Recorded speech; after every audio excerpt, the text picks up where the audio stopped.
Good evening. Good evening. This is Natasha Poole. I am here with episode two of Good Grief. We are continuing the discussion of good grief.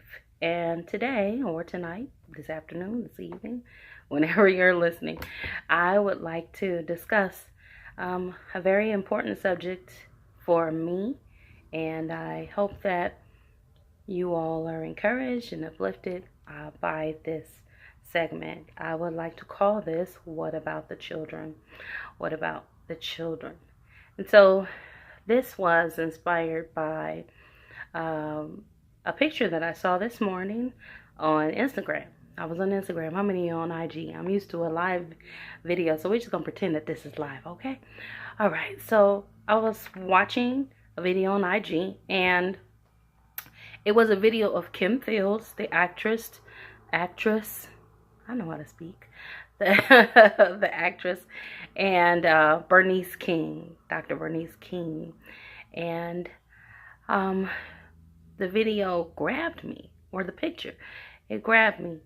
Why? Because she's a child of a man, a powerful man that we are celebrating. As a matter of fact, on tomorrow, how befitting, we're celebrating Dr. Martin Luther King.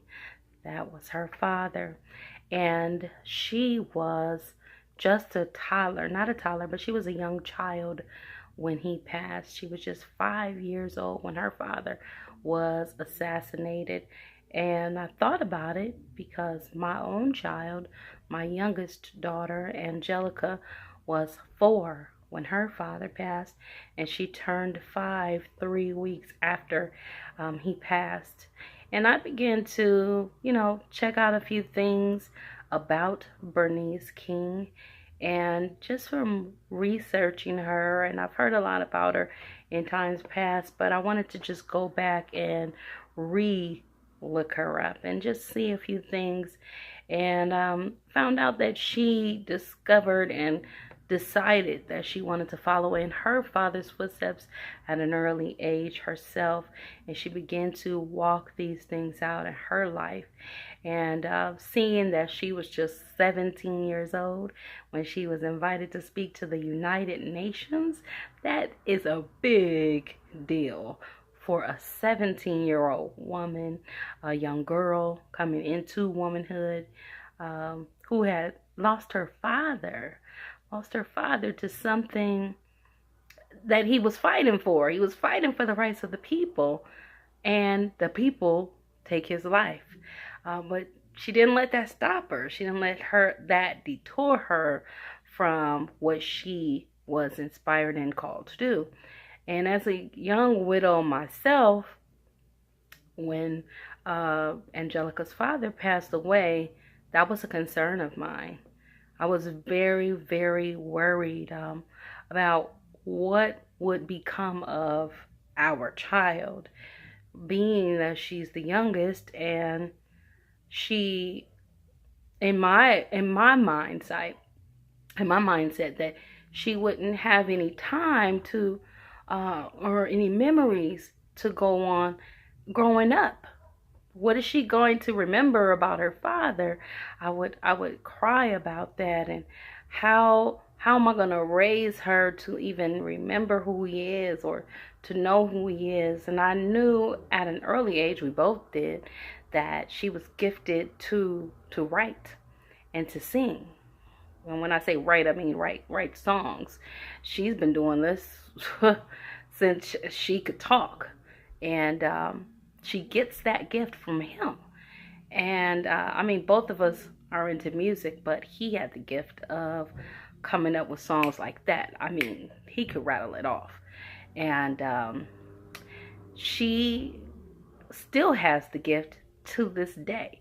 And as we sit around the house and I hear her sing, she was just singing today, and I can hear her come up with these different little arrangements of songs. And I have videos. I record her as often as I can, but this is real time. This is my life. If you hear my kids hollering, this is real, okay? But she would write songs and things like that.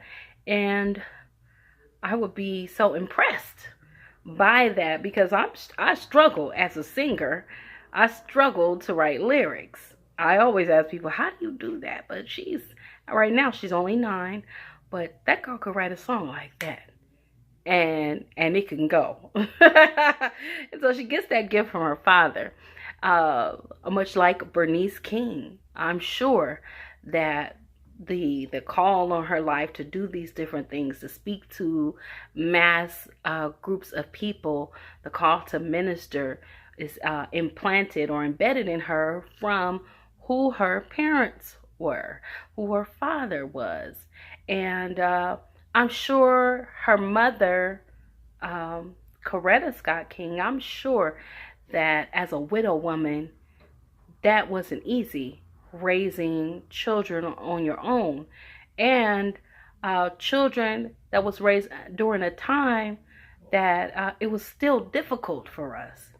Still very difficult. They had plenty of hardships that we do not face right now. We are very, very privileged, I would say, right now. And for her to raise strong children who can carry on the torch, who can take it further, who would still fight for the rights of other people is phenomenal, phenomenal. And I wanted to share that with you all to encourage you, those who may be widows, those who still have children that you have to raise. You still have responsibility out there. You still have things that you got to do. You know, life continues to move on. It doesn't stop once one person stops breathing. Their journey ends, but your journey continues. And that's a difficult thing sometimes for people to accept. It's kind of hard to swallow. It's a hard pill to swallow in the beginning, but nevertheless, it is the pill that we must swallow. It's the cup that we have to bear. It doesn't feel good. It doesn't feel great a lot of times, but you can do it. You can do it. I was really, really affected by my husband's passing, my late husband's passing. And I didn't think that I could. I thought that my children, like our life as we knew it, was over. I really did. I really thought that it was the end. But it wasn't the end. It was the beginning. The beginning of what? It was the beginning of our new life. We still have some things that we needed to discover about ourselves. What do we want to do with our lives? And my child, much like Bernice, she has always told me as a young child that she wanted to sing, that she's going to travel the world. We were discussing tonight. She says, well, she already has where she wants to go to college. She's, like I said, she's 9, but her dream, she says she's going to be an actress and a star. And when I tell you, I have no doubt that Angelica Deneen is going to be a star. It's in her. It's in her. And she's going to do great things. But the key is, for us as parents, is not to give up. It's not to give up. It's not the end. I have 3 children that I birthed myself. But at the time when I was married, we had 8 children. And now we're all scattered.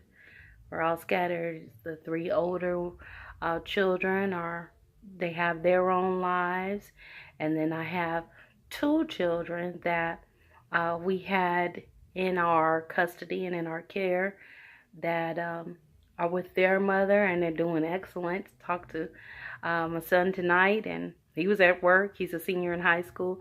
They're doing excellent. And then I have the 3 that I gave birth to, and I can say that we've been through some challenges. It hasn't been all easy. Everybody handles grief differently. Me and my oldest son, we're still having some challenges. Every day is a new day to give it a try again. Yeah, you know, we have good days and then we have some challenging days, but we don't quit. Sometimes you feel like quitting. If I'm honest, some days you want to throw up your hands. You want to walk away. I told some friends that recently, some days let me just pack my stuff and let me go. And this is what I said with my own mouth. I'll go. They don't have to. I'll go. Because it gets tough. It gets tough. You don't have all of the answers as a parent. And you try to explain. And as a parent, most times you may be able to find the words to communicate your pain, your misunderstandings, or your findings along the way with grief. But maybe your children, maybe they don't know. Maybe they don't know how to communicate it to you that I'm in pain, or that I'm hurt, or that I'm angry. And so that's the challenge. That's the challenge. But you get better. You get better. And everything doesn't happen overnight. Me and my oldest we're reaching an amicable, I'm going to get that word right, place in our life. It's tough sometimes, but we're getting there. That's my child. Not going to give up on him. And then my middle son. My middle son is the balance. He's the balance. He keeps us grounded. This kind of reminds me of my brother. My brother is the balance of the three of us. And my middle son is the balance. And he's been through a lot himself. My middle son, not only, let me explain this, because I really want you guys to get this about the children. It's my middle son lost my father. My father passed in February. And then my husband passed in May. And my husband was not his biological father. So his biological father passed 3 months after that. And man, so every male influence, my brother's the last one. Everywhere he turned, they passed. And if you see him, he's the most joyful child out there. He's always smiling. He always has a song in his heart. He's very, very helpful, very polite. People always want to have him around. His spirit hasn't been broken. But he hurts. But he has days that he cries because he didn't get to be influenced by strong men like other people. So some days he feels cheated by, them being gone early in his life. But he has so much endurance and resilience. He pushes past that. He pushes past those feelings. And it is amazing for me as a parent to watch him work through his grief, to watch him get up and go to school, because they feel pain like we do too as adults. That we're not in it by ourselves. And then there's my youngest child. My youngest child is a fireball. She is passionate like her father. She is not to be fooled with like her father. Angelica is not to be played with. But she has this gift on the inside, and this gift is going to take her far. This gift is going to open her up to do greater works, to surpass areas that her father wasn't able to reach. And here's another thing, and I don't want to do this video too long, but here's another thing. In the picture, let me better state it. A lot of people that was in our lives is not here. They're not there. And hey, you keep moving. A lot of family not there. It's just not there. That is the truth of the matter. And it's okay. It is okay. Everybody handles things differently. But you can't quit. And I want to do these videos to let you know that you can't quit. Some people, they have parents that are alive but not active in the child's life. What do you do when those things happen? You make the best out of what you have. What does the saying say? You make lemonade out of lemons. And now people say you just go on and make the doggone lemonade stand, and you make some money while you're doing it. You make a little profit in the meantime. And I just want to encourage you not to give up. That your children can be okay. That your children can make it. That even if you're by yourself, even if, if the parents passed, or if the guardians passed, or if the parent is passed and you have to pick up the slack for someone else and there isn't a blood relation, you can do it. You can do it. I am discovering that if he brings you to this place in your life, that he already knows and he believes in you enough to bring it to you. It could have happened to somebody else. This is true. And these things do happen to other people. I'm not the only person that lost all of those people, in my life of close proximity and in a short time span. I'm not the only one. But the thing is, what am I going to do with that experience? What am I going to do? Am I just going to allow it to come and then just hold it inside? No, he allowed it to come to me because there's somebody else that I need to reach out to. There's somebody else that I need to share my story with. So when it comes your way, you'll know that you can make it. You can do it.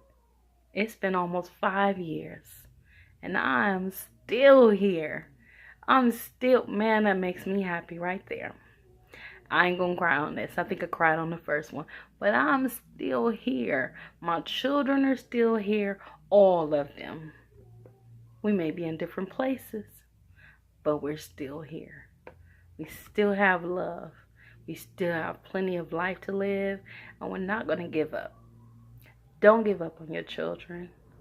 Don't give up on yourself. Keep pushing. All grief is not bad. Grief can be good. It can be good. You can learn lessons in it. You can grow from it. So let's grow together. Let's grow together. But I'm not going to grow this way. Let's grow this way. It's time to shed this fat. Speaking of shedding fat, I got to get dressed to go to the gym. I love y'all. Thank you so much for watching. Lord have mercy. We gonna get this together. Hear me? So we're gonna let these bloopers go. We're gonna let this go because I want to make sure that I show me in my truest self. And you hear this? You hear the noise? That's my kids making noise. The kids will be fine. You'll be fine. Let them make the noise. Let them enjoy life. Do it together. All right. I love you guys. Have a wonderful day. Share with somebody who may be in need of this. Encourage somebody and let them know we're going to make it together. All right. This is T Pool. It's about good grief. Let's go. Number 2.